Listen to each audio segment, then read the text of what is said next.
नमस्कार दोस्तों। आज के इस वीडियो में मैं आप सबके लिए एक ऐसा टॉपिक लेकर आई हूँ जिससे किसी भी एग्ज़ाम के लिए बहुत ज़रूरी है और उस टॉपिक से हर एग्ज़ाम में किसी प्रकार के क्वेश्चन अवश्य पूछ लिए जाते हैं। तो आज के इस वीडियो में मैं आप सबके लिए लेकर आई हूँ भारत के जो पूर्वी और पश्चिमी तट है उसके बारे में, या भारत के घाट जो पूर्वी घाट और पश्चिमी घाट है इनकी चर्चा करेंगे, और पूर्वी तटीय मैदान या पश्चिमी तटीय मैदान के बारे में आज हम यहाँ पर चर्चा करेंगे। तो चलिए देखते हैं हम कि तट क्या है। तो सबसे पहले हम तट देखते हैं। भारत के तट, तो जो समुद्र से लगा हुआ भारत का हिस्सा है, ये वाला पोर्शन, ये जो समुद्र से लगा हुआ है ये भारत का तट है। और इस तट की यहाँ से गुजरात से पूरी लंबाई यहाँ पश्चिम बंगाल तक भारत के तट की कुल लंबाई जो है वो 6100 किलोमीटर है। और अगर द्वीप जो अंडमान निकोबार ये द्वीप दिए गए हैं, ये अंडमान निकोबार और ये लक्षद्वीप जो दिया गया है, इनके तटों को भी अगर जोड़ लिया जाए तो भारतीय तट की जो कुल लंबाई होगी वो 7516.6 किलोमीटर है। इसके बाद हम देखते हैं कि हमारे कौन कौन से राज्य हैं जो तट से लगे हुए हैं। जो ये महासागरीय जो ये तट है जिसमें ये रेड से है, इधर ये ब्लू दिखाया गया है, ये तो कौन कौन से ऐसे राज्य हैं यहाँ पर जो तट से लगे हुए हैं, चलिए इसको हम देख लेते हैं। ये गुजरात, महाराष्ट्र, गोवा, कर्नाटक, केरल, तमिलनाडु, आंध्र प्रदेश, उड़ीसा और पश्चिम बंगाल। ये जो राज्य हैं 9, ये इनकी संख्या 9 है। तो ये जो 9 राज्य हैं, ये 9 राज्यों की सीमाएं जो हैं तो महासागरीय सागरीय तट से लगी हुई है, यानी ये तटीय राज्य कह सकते हैं। इनको तट से लगे हुए हैं इसीलिए हम इन्हें तटीय राज्य कह सकते हैं। अब हम देखते हैं कि हमारे जो तटीय राज्य हैं इनमें सबसे बड़ी तट रेखा किस राज्य की है, या सबसे छोटी तट रेखा किस राज्य की है। इस प्रकार का भी क्वेश्चन पूछ दिया जाता है कि भारत के किस राज्य की तट रेखा सबसे लंबी है। तो जो गुजरात हमारा राज्य है, ये गुजरात, इसकी तट रेखा सबसे लंबी है। अगर देखा जाए तो अधिकतम जिसको कहते हैं, तो ये तट रेखा सबसे लंबी है। कितनी है तो 1214.7 किलोमीटर, यानी 1214.7 किलोमीटर इसकी तट रेखा है किसकी, गुजरात की। अब क्वेश्चन उठता है कि सबसे छोटी तट रेखा यानी सबसे कम तट रेखा किस राज्य की है, तो वो है गोवा। गोवा जो राज्य है ये बिल्कुल छोटा राज्य है, इसलिए इसकी तट रेखा 101 किलोमीटर है। इसके बाद हमारे 9 राज्य हैं, इनको भी हम ध्यान में रखते हैं कि कौन कौन से 9 राज्य हैं जिनकी तट रेखा समुद्र से लगी हुई है। तो यही वो 9 राज्य हैं जिनकी तट रेखा यानी समुद्र से लगी हुई तट रेखा है इनकी। इसके बाद हम देखते हैं अगला क्वेश्चन कि जो तट के बाद आता है मैदान। तो जो हमारा ये पूर्वी घाट है, ये मैदान की चर्चा हम बाद में करते हैं। पहले देखते हैं कि जो ये घाट दिखाया गया है जिसको बोलते हैं पूर्वी घाट या पश्चिमी घाट, तो उसकी चर्चा करते हैं। ये जो कन्याकुमारी से लेकर और ये पश्चिम बंगाल तक, यहाँ तक जो पर्वतों की जो श्रृंखलाएं हैं, यानी भारत के पूर्वी दिशा में जो पर्वतों की श्रृंखलाएं हैं, उन श्रृंखला या पश्चिमी दिशा में जो पर्वतों की श्रृंखलाएं हैं, वो दोनों श्रृंखलाएं, इन श्रृंखलाओं को ही हम पूर्वी श्रृंखला को, पर्वतों की श्रृंखला को पूर्वी घाट, और पश्चिम में पर्वतों की जो श्रृंखला है उसको पश्चिमी घाट के नाम से जानते हैं। और इसी पश्चिमी घाट को हम सह्याद्री के नाम से भी पुकारा जाता है, सह्याद्री। और पूर्वी घाट में जो है श्रृंखला पूर्वी घाट, उसको हम महेंद्रगिरी के नाम से भी जानते हैं। अब आता है हमारा पूर्वी तटीय मैदान, तो या पश्चिमी तटीय मैदान, तो ये कहाँ पर है। तो जो हमारा पूर्वी तट है, पूर्वी तट और पूर्वी तट के बाद ये पूर्वी घाट जो पर्वतों की श्रृंखला है और ये जो तट है समुद्र से लगा हुआ, इसके बीच में जो मैदान पाया जाता है, ये मैदान हमारा जो है वो तटीय मैदान है। पूर्व में है इसलिए पूर्वी तटीय मैदान है, और यही कंडीशन इस साइड में है कि जो पर्वतों की श्रृंखला और ये तट, इसके बीच में जो मैदान है, इसी मैदान को हम पश्चिमी तटीय मैदान के नाम से जानते हैं। इसके आगे हम देखते हैं कि जो पूर्वी तटीय मैदान है और पश्चिमी तटीय मैदान है, ये मैदान है इसलिए ये उपजाऊ है। तो यहाँ पर वर्षा कहाँ से प्राप्त होती है? तो जो पश्चिमी तटीय मैदान है, ये वाला मैदान, इस पश्चिमी तटीय मैदान को वर्षा दक्षिण पश्चिम मानसून से प्राप्त होती है। यहाँ से जो केरल के पास लगभग 5 जून के आसपास आ जाता है, ये जो तटीय मैदान केरल के पास जो मानसून आता है, दक्षिण पश्चिम मानसून, यहाँ से इसको वर्षा प्राप्त होती है। ये वर्षा यहाँ से होकर जाती है। इस वर्षा के लिए हम अगला वीडियो बनाएंगे। और इसके बाद जो हमारा पूर्वी तटीय मैदान है, तो पूर्वी तटीय मैदान जो है, इसको वर्षा कहाँ से प्राप्त होती है? तो जो पूर्वी तटीय मैदान है, इसको दक्षिण पश्चिम मानसून जो यहाँ से जाता है और यहाँ वर्षा करने के बाद यहाँ मदुरई से ऊपर निकल कर जाता है, तो ये लौटते हुए मानसून से जो वापसी हमें आके वर्षा होती है, वो दक्षिण पश्चिम मानसून से मिलती है। और उसके बाद कुछ उत्तर पूर्वी मानसून जो होता है, जो बंगाल की खाड़ी से उठता है, उससे भी इसको वर्षा प्राप्त होती है। इसके बाद हम देखते हैं कि जो पूर्वी तटीय मैदान है, वो पूर्वी तटीय मैदान अधिक चौड़ा है।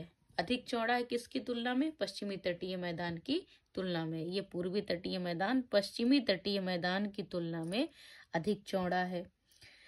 और पूर्वी तटीय मैदान जो है, इसमें पूर्वी तटीय मैदान जो है, यहाँ की जो नदियां हैं वो डेल्टा का निर्माण करती हैं। पूर्वी तटीय मैदान की जो भी नदियां हैं, ये डेल्टा का निर्माण करती हैं।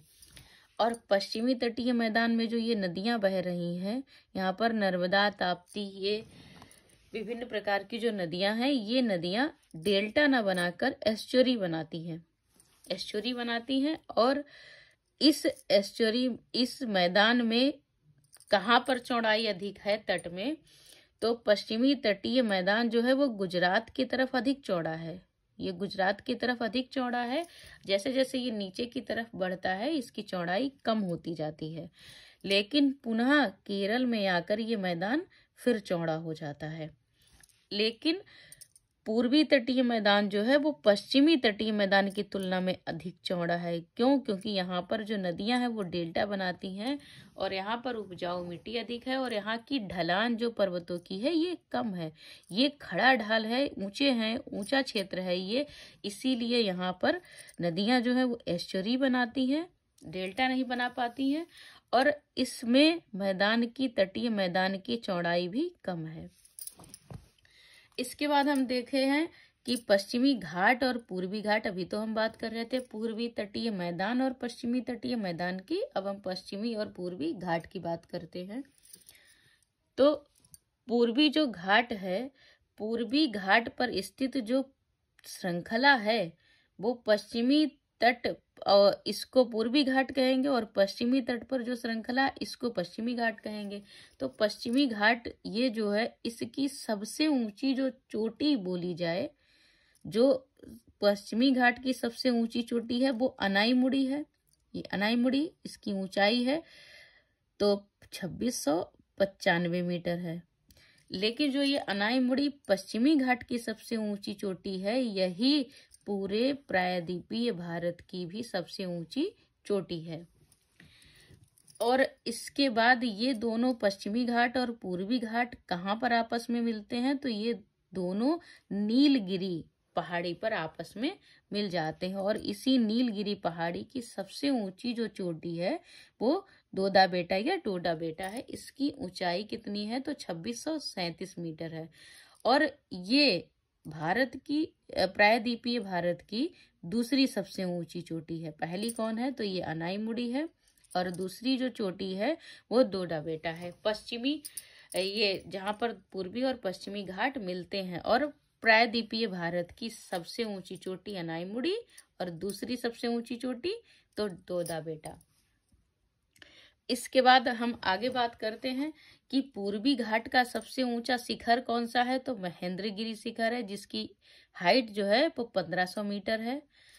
और पूर्वी घाट का तो अनाईमुड़ी था पश्चिमी घाट का, और पूर्वी घाट का महेंद्रगिरी है। नीलगिरी की सबसे ऊंची चोटी जो दोदा बेटा है। और इसी नीलगिरी जो पहाड़ी है, इसी पहाड़ी पर जो प्रसिद्ध पर्यटक स्थल है ऊटी, वो ऊटी पर्यटक स्थल भी इसी पहाड़ी यानी यही नीलगिरी पहाड़ी पर ही है। पश्चिमी घाट जो है वो सतत है। ये जो पश्चिमी घाट है ये सतत है, उन्हें केवल दर्रों द्वारा ही पार किया जा सकता है। ये जो यहाँ पर है तो ये सतत है, इसको दर्रे जो यहाँ पर बने हुए हैं ये दर्रे हैं, इन दर्रों के द्वारा भी आर पार किया जाता है। इन दर्रों के नाम क्या है, तो पहला दर्रा है ये थाल घाट दर्रा। तो थाल घाट जो दर्रा है वो मुंबई को नासिक से अलग करता है, नासिक से जोड़ता है, सॉरी प्लस है इसलिए जोड़ता है, ये अलग नहीं करता है थाल घाट दर्रा। और भोर घाट दर्रा जो है वो भोर घाट दर्रा मुंबई को पुणे से अलग करता है, मुंबई को पुणे से जोड़ता है, अलग नहीं करता है। भोर घाट से मुंबई से पुणे जाने के लिए हम भोर घाट दर्रे से होकर जाएंगे। और पलक्कड़ को कोयम्बटूर से जोड़ने वाला जो पास या मार्ग है, जो दर्रा है वो पालघाट दर्रा है। और सिनकोटा दर्रा जो है वो तिरुवनंतपुरम को मदुरै से जोड़ता है, यहाँ है ये। तो सिनकोटा दर्रा जो है तिरुवनंतपुरम को मदुरै से जोड़ता है। अब देखते हैं कि हम दर्रा क्या होता है। अगर हम इसकी बात करते हैं कि दर्रा क्या है, तो दर्रा जो दो पर्वतों के बीच आने जाने का जो मार्ग होता है या पास होता है, जो रास्ता होता है जिससे एक पर्वत से दूसरे पर्वत के बीच पार करके आगे हम जा सकते हैं। तो दो पर्वतों के बीच में जो आने जाने का मार्ग होता है उसी को हम दर्रा कहते हैं। आगे हम इसके लिए बड़ी वीडियो भी बनाएंगे। अब ये जो हमारा पश्चिमी घाट है, इस पश्चिमी घाट में वर्ष 2012 में पश्चिमी घाट को जैव विविधता के कारण विश्व धरोहर स्थल में शामिल किया गया है। किसमें? यूनेस्को ने वर्ष 2012 में पश्चिमी घाट को जैव विविधता के कारण, किसके कारण? यानी जैव विविधता। अब केरल में जो साइलेंट वैली है वो तो जैव विविधता के लिए बहुत ही ज्यादा फेमस है, सबसे अधिक जैव विविधता वहां पर पाई जाती है साइलेंट वैली में। तो उसी के कारण इसको विश्व धरोहर सूची में शामिल कर लिया गया है यूनेस्को ने। और इसी पश्चिमी घाट की जो उत्पत्ति है, तो ये उत्पत्ति पश्चिमी घाट की कैसे हुई, तो अरब सागर के नीचे धंसने के कारण ये जो पश्चिमी घाट है इसकी उत्पत्ति कैसे हुई, तो जो अरब सागर है यहाँ पर ये नीचे धंस गया, और जब इसका नीचे धंसना हुआ तो जो ये पश्चिमी घाट है ये ऊपर की तरफ बढ़ गया, जिससे ये यहाँ पर खड़ा ढाल है, ऊंचाई अधिक है इसलिए यहाँ पर। और दूसरा कारण क्या है, तो गोंडवाना लैंड के अवभंजन से। तो जो गोंडवाना लैंड का अवभंजन हुआ जिससे ये प्रायद्वीपीय भारत छूटकर ऊपर की तरफ आया, वो उसके कारण भी इसकी उत्पत्ति हुई पश्चिमी घाट की। इसीलिए पश्चिमी घाट जो है इसका ढाल तीव्र है, जो ये ढाल है इसका। तो ऐसे हम अगर बात करते हैं, तो ऐसे अगर हम बात करेंगे तो ये ऐसे बात करते हैं तो ये हमारा पूर्वी भाग है और ये पश्चिमी भाग है। तो पश्चिमी भाग जो है ये इसका ऊंचाई अधिक है और इसकी ऊंचाई कम है, इसकी ऊंचाई कम है, तो यहाँ से जो चीज आएगी वो ज्यादा ढाल वाली होएगी, और जो यहाँ से जो चीज होएगी यहाँ वो कम ढाल यहाँ पर होगा। वही कंडीशन यहाँ पर है इसमें कि इसकी ढाल पूर्वी ढाल की अपेक्षा ढाल तीव्र है इसका। क्यों? क्योंकि ऊंचाई अधिक है इसलिए। इसके आगे हम बात करते हैं इसकी कि पूर्वी घाट जो है, ये जो पूर्वी घाट है इसकी तनिक और बात कर लेते हैं कि जो पूर्वी घाट है इसका ढाल कम है, तो ढाल कम होने के कारण इधर जो नदियां बहती हैं बंगाल की खाड़ी में गिरने वाली, वो नदियां धीरे धीरे जाती हैं और धीरे धीरे जाने से ये नदियां अपना मलबा यहीं पर जमा कर देती हैं, जिससे डेल्टा का निर्माण करता है। यहाँ बंगाल की खाड़ी में गिरने वाली प्रत्येक नदी डेल्टा का निर्माण कर रही है। क्यों? क्योंकि इसमें ढाल कम होने के कारण इसकी जो बहाव होता है वो मंद हो जाता है, और यहाँ पर दबाव, ये ढाल अधिक होने के कारण नदियाँ तेज रफ्तार में रहती हैं, और तेज रफ्तार के कारण ही यहाँ पर नदियाँ डेल्टा ना बनाकर एस्चुरी का निर्माण करती हैं। अब देखते हैं कि जो हमारा तट है, जिसकी हमने बात करी थी अभी, 9 राज्यों के बीच में हमारा जो महासागरीय ये जो तट है भारत का, तो वो तट कहाँ पर किस नाम से बुलाया जाता है, इसकी भी हम चर्चा कर लेते हैं। तो जो गुजरात से लेकर और दमन तक का जो क्षेत्र है, ये दमन है यहाँ पर, तो गुजरात से लेकर दमन तक का जो हमारा तट है, उस तट को हम काठियावाड़ तट के नाम से जानते हैं। किस तट के नाम से? तो काठियावाड़ तट के नाम से। और दमन से लेकर गोवा तक जो हमारा तट है, ये हमने ये दिखाया है येलो कलर से, तो ये दमन से लेकर गोवा तक का जो तट है, इस तट को हम कोंकण तट के नाम से जानते हैं। और गोवा से लेकर कर्नाटक तक का जो तट है, उस तट को हम केनरा तट के नाम से जानते हैं। और उसके बाद जो कर्नाटक से लेकर कन्याकुमारी तक जो तट है, उस तट को हम मालाबार तट के नाम से जानते हैं। इसके आगे हम बात करते हैं कि जो पश्चिमी तट था हमारा, ये पश्चिमी तट जो हमारा है, ये पश्चिमी तट क्या था? राज्य या शहर इसके नाम पर दिया गया था। गुजरात, दमन, गोवा, कर्नाटक, इसके नाम पर इसका विभाजन किया गया है। लेकिन पूर्वी जो हमारा तट है, इस तट को हम लोगों ने नदियों के द्वारा इसका विभाजन किया है। जैसे कन्याकुमारी से कृष्णा नदी जहाँ गिरती है, वहां तक का जो तट है, उसको हम कोरोमंडल तट के नाम से जानते हैं। और कृष्णा नदी से महानदी तक का जो हमारा तट है, इस तट को उत्तरी सरकार तट के नाम से जानते हैं। और महानदी से स्वर्ण रेखा नदी का तक का जो तट है, उसको हम उत्कल तट के नाम से जानते हैं। इस टॉपिक से अक्सर क्वेश्चन एग्जाम में पूछ लिया जाता है अक्सर कि उत्कल तट का विस्तार किन दो नदियों के किनारे है, या सही मिलान में पूछ लिया जाता है, या निम्न में से कौन सा नहीं है, किसी भी प्रकार का प्रश्न पूछ दिया जा सकता है। इसलिए हम इन तटों को बहुत अच्छी तरीके से पढ़ेंगे कि स्वर्ण रेखा और महानदी के बीच उत्कल तट, और महानदी और कृष्णा के बीच उत्तरी सरकार तट, और कोरोमंडल से कन्याकुमारी, कोरोमंडल का जो है कृष्णा से कन्याकुमारी कोरोमंडल। और इसको हम एक इससे भी याद कर सकते हैं कि का से कृष्णा, का से कोरोमंडल और का से कन्याकुमारी। तो कोरोमंडल जो है वो कन्याकुमारी और कृष्णा नदी के बीच में है, वो कोरोमंडल तट है। अब कर्नाटक और कन्याकुमारी के बीच कौन सा है?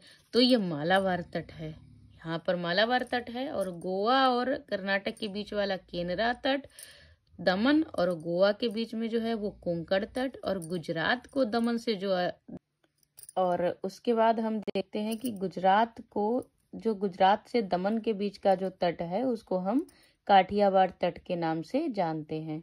इसके बाद हम बात करते हैं कि हमारे भारत के जो तटीय क्षेत्रों में जो पर्वत श्रृंखलाएं पाई जाती हैं, वो पर्वत श्रृंखलाएं किस सीक्वेंस में पाई जाती हैं, इस प्रकार से क्वेश्चन पूछा जाता है। या किस राज्य में पाई जाती है, वो श्रृंखलाएं किस राज्य में है पहाड़ियाँ, इस प्रकार से भी क्वेश्चन पूछा जाता है। तो इसमें हम देखते हैं कि जो ये महेंद्रगिरी पहाड़ी है, तो महेंद्रगिरी जो पर्वत है, ये उड़ीसा में स्थित है, सिर्फ ये उड़ीसा में स्थित है। उसके बाद ये जो दिखाई गई नल्ला मलाई की पहाड़ी, बेलीकोंडा पहाड़ी, पालकोंडा पहाड़ी और नागरी पहाड़ी, ये जो 4 पहाड़ियां हैं, ये मुख्य रूप से आंध्र प्रदेश में स्थित है। लेकिन कभी कभी ये क्वेश्चन पूछ दिया जाता है इन पहाड़ियों के बीच में कि इन पहाड़ियों का नाम दिया गया है, उत्तर से दक्षिण का क्रम बताइए या दक्षिण से उत्तर का क्रम बताइए। तो हमें इस प्रकार से क्वेश्चन हल करने के लिए इनका सीक्वेंस याद करना बहुत जरूरी है कि सबसे पहले कौन है कि नल्ला मलाई, उसके बाद बेलीकोंडा और उसके बाद पालकोंडा और उसके बाद नागरी पहाड़ी। अगर हमसे दक्षिण से उत्तर की तरफ क्रम पूछा जाता है तो हम नीचे से देखेंगे नागरी, फिर पालकोंडा, बेलीकोंडा, फिर नल्ला मलाई। और ये चारों पहाड़ियां कहाँ स्थित हैं तो आंध्र प्रदेश में। इसके बाद ये पहाड़ी आती है जाबदी पहाड़ी, शिवराय पहाड़ी और पंचई मलाई पहाड़ी और सिरुमलाई पहाड़ी।